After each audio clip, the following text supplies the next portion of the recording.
അസ്സലാമു അലൈക്കും വറഹ്മത്തുള്ളാഹി വബറകാതുഹു. പ്രിയപ്പെട്ടവരെ, നമ്മുടെ പൊതുപരീക്ഷ കഴിഞ്ഞ് റീവാലുവേഷന് വേണ്ടി അപേക്ഷിക്കേണ്ട കാര്യങ്ങളൊക്കെ നമ്മൾ മുമ്പ് പറഞ്ഞിട്ടുണ്ടായിരുന്നു. അപ്പോൾ ഈ വർഷത്തെ പരീക്ഷയ്ക്ക് അപേക്ഷിക്കേണ്ട തീയതിയൊക്കെ മുമ്പ് വിട്ടിട്ടുണ്ടായിരുന്നു. മാർച്ച് 6 മുതൽ 14 വരെയാണ്. അപ്പോൾ ഇന്ന് 14-ാം തീയതിയാണ്. ഇനി 2 ദിവസം കൂടെ അതിന് അപേക്ഷിക്കേണ്ട ഡേറ്റ്. അതിൻ്റെ ഉള്ളിൽ നമ്മൾ പരീക്ഷയ്ക്ക് അപേക്ഷിക്കണം. പരീക്ഷയ്ക്ക് അപേക്ഷിക്കുമ്പോൾ ഓരോ വിഷയത്തിനും 100 രൂപയാണ് ഫീസ് അടക്കേണ്ടത്. അതുപോലെ പരീക്ഷയാണെങ്കിൽ റിവാലുവേഷന് 100 രൂപയാണ്. പരീക്ഷയാണെങ്കിൽ 250 രൂപയാണ് പരീക്ഷയ്ക്ക് വരുന്നത്. പരീക്ഷയും ഈ മാർച്ച് 6 മുതൽ 14 വരെ അതിൻ്റെ ഉള്ളിൽ തന്നെയാണ് അതിനും അപേക്ഷിക്കേണ്ടത്. അപ്പോൾ റീവാലുവേഷൻ ആണെങ്കിലും പരീക്ഷയാണെങ്കിലും അപേക്ഷിക്കുന്ന സമയം ഒരുപോലെ തന്നെയാണ്, മാർച്ച് 6 മുതൽ 14 വരെ. പിന്നെ അതിൽ ഫീസിലാണ് വ്യത്യാസം വരുന്നത്. റീവാലുവേഷന് 100 രൂപയും ഓരോ വിഷയത്തിനും 100 രൂപയും. അതുപോലെ പരീക്ഷയ്ക്ക് ഒരു വിഷയത്തിനാണല്ലോ പരീക്ഷ എഴുതുന്നത്, അപ്പോൾ അതിന് 250 രൂപയാണ് ചാർജ് വരുന്നത്. റീവാലുവേഷന് നമ്മുടെ മദ്രസ സൈറ്റിൽ അപേക്ഷിക്കേണ്ട രൂപമാണ് പറയുന്നത്. റീവാലുവേഷന് ഇതിൽ പരീക്ഷയ്ക്കുള്ളതുകൊണ്ട് റീവാലുവേഷനും ഉണ്ട്. പരീക്ഷയാണെങ്കിൽ പരീക്ഷ എന്നുള്ളത് ക്ലിക്ക് ചെയ്താൽ മതി. റീവാലുവേഷൻ ആണെങ്കിൽ റീവാലുവേഷൻ എന്നുള്ളത് കൊടുക്കുക. അപ്പോൾ റീവാലുവേഷനുമായി ബന്ധപ്പെട്ടിട്ട് അതിൽ ഏതൊക്കെ കുട്ടികൾക്കാണ് കൊടുക്കേണ്ടതെന്ന് നമുക്ക് തീരുമാനിക്കാം. ഇവിടെ ക്ലാസ് സെലക്ട് ചെയ്യുക.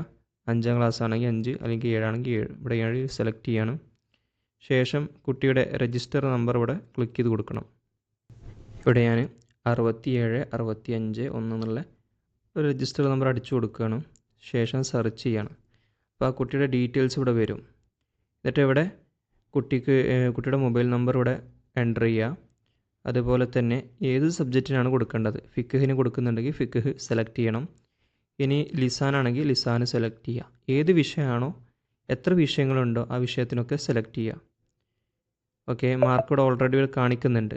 ഇനി ഇതിൽ എല്ലാ വിഷയത്തിലും കൊടുക്കണമെന്നുണ്ടെങ്കിൽ എല്ലാ വിഷയത്തിലും എന്ത് ചെയ്യുക, സെലക്ട് ചെയ്യുക. ഇവിടെ കൊടുത്തിട്ടുണ്ട് പ്രത്യേകം ഓരോ വിഷയത്തിനും 100 രൂപയാണെന്ന് പ്രത്യേകം എഴുതിയിട്ടുണ്ട്. ഇനി ഇവിടെ രജിസ്റ്റർ എന്ത് ചെയ്യുക, ഇവിടെ ക്ലിക്ക് ചെയ്യുമ്പോൾ ഇവിടെ മൊബൈൽ നമ്പർ ചോദിക്കുന്നുണ്ട്. ഇപ്പോൾ തൽക്കാലം ഞാനത് കൊടുക്കണില്ല.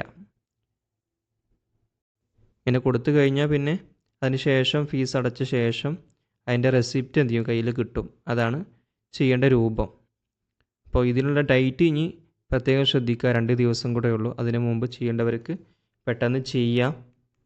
പിന്നെ അതിൻ്റെ പുറമേ കുറേ ആളുകൾ ചോദിക്കുന്നുണ്ട്, റീവാലുവേഷൻ്റെ റിസൾട്ട് എന്നാ വരികയാണ്. റീവാലുവേഷൻ്റെ റിസൾട്ട് വരുന്നത് പ്രത്യേകം അറിയിക്കും. സംസ്ഥയുടെ ഭാഗത്ത് നിന്ന് പ്രത്യേകം അപ്ഡേറ്റ് ഉണ്ടാകും. ആ സമയത്തെ നമുക്ക് ചെക്ക് നോക്കാൻ കഴിയുള്ളൂ. അതും ചെക്ക് ചെയ്യേണ്ടത് ഇതേ സൈറ്റിൽ തന്നെയാണ് കേട്ടോ. നമ്മൾ പബ്ലിക് എക്സാമിൻ്റെ റിസൾട്ട് ചെക്ക് ചെയ്ത അതേ സൈറ്റിൽ തന്നെയാണ് അപ്ലോഡ് ആവുക, അതേ രജിസ്റ്റർ നമ്പർ തന്നെ. അപ്പോൾ നമ്മൾ മുമ്പ് അടിച്ചു കൊടുത്ത റിസൾട്ട് ഒന്ന് സ്ക്രീൻഷോട്ട് എടുത്ത് വെക്കുക.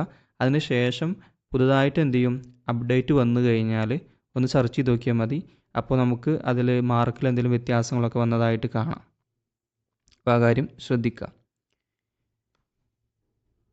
പിന്നെ പല ആളുകളും ചോദിക്കുന്ന ചോദ്യമാണ്, മാർക്ക് കുറയുമോ? മാർക്ക് അങ്ങനെ കുറയാൻ സാധ്യതയില്ല. മാർക്ക് കൂടാനല്ലാതെ കുറയാൻ സാധ്യതയില്ല. ഇനി കുറക്കണം എന്നുണ്ടെങ്കിൽ ഒന്നല്ലെങ്കിൽ കൂട്ടിയതിൽ വല്ല തെറ്റുണ്ടാവണം, കൂട്ടിയിട്ട മാർക്കിൽ വല്ല തെറ്റുണ്ടാവണം. അതല്ലെങ്കിൽ പ്രത്യേകമായിട്ട് കുറക്കൊന്നുമില്ല കേട്ടോ. അത് പ്രത്യേകം ശ്രദ്ധിക്കുക. പിന്നെ അതുപോലെ റിവാലുവേഷന് കൊടുക്കുമ്പോൾ അതിൽ ഓരോ കുട്ടിക്കും ഇപ്പോൾ ലിസാനും തജ്വീദും ഒറ്റ വിഷയമായിട്ടാണ് പരിഗണിക്കുന്നത്. അപ്പോൾ 100 രൂപ ഒന്നിച്ചു മതി. എന്തുവേണ്ട, പ്രത്യേകം 200 ആക്കി കൊടുക്കണ്ട. അത് 2 വിഷയമല്ല, പരീക്ഷയ്ക്ക് വന്നത് ഒറ്റ വിഷയമായിട്ടാണ്. അപ്പോൾ അത് അങ്ങനെ 100 രൂപ കൊടുത്താൽ മതി. അതുപോലെ തന്നെയാണ് അഖലാഖും താരീഖും, ഇതൊക്കെ ഒറ്റ വിഷയമായിട്ടാണ് പരിഗണിക്കുന്നത്.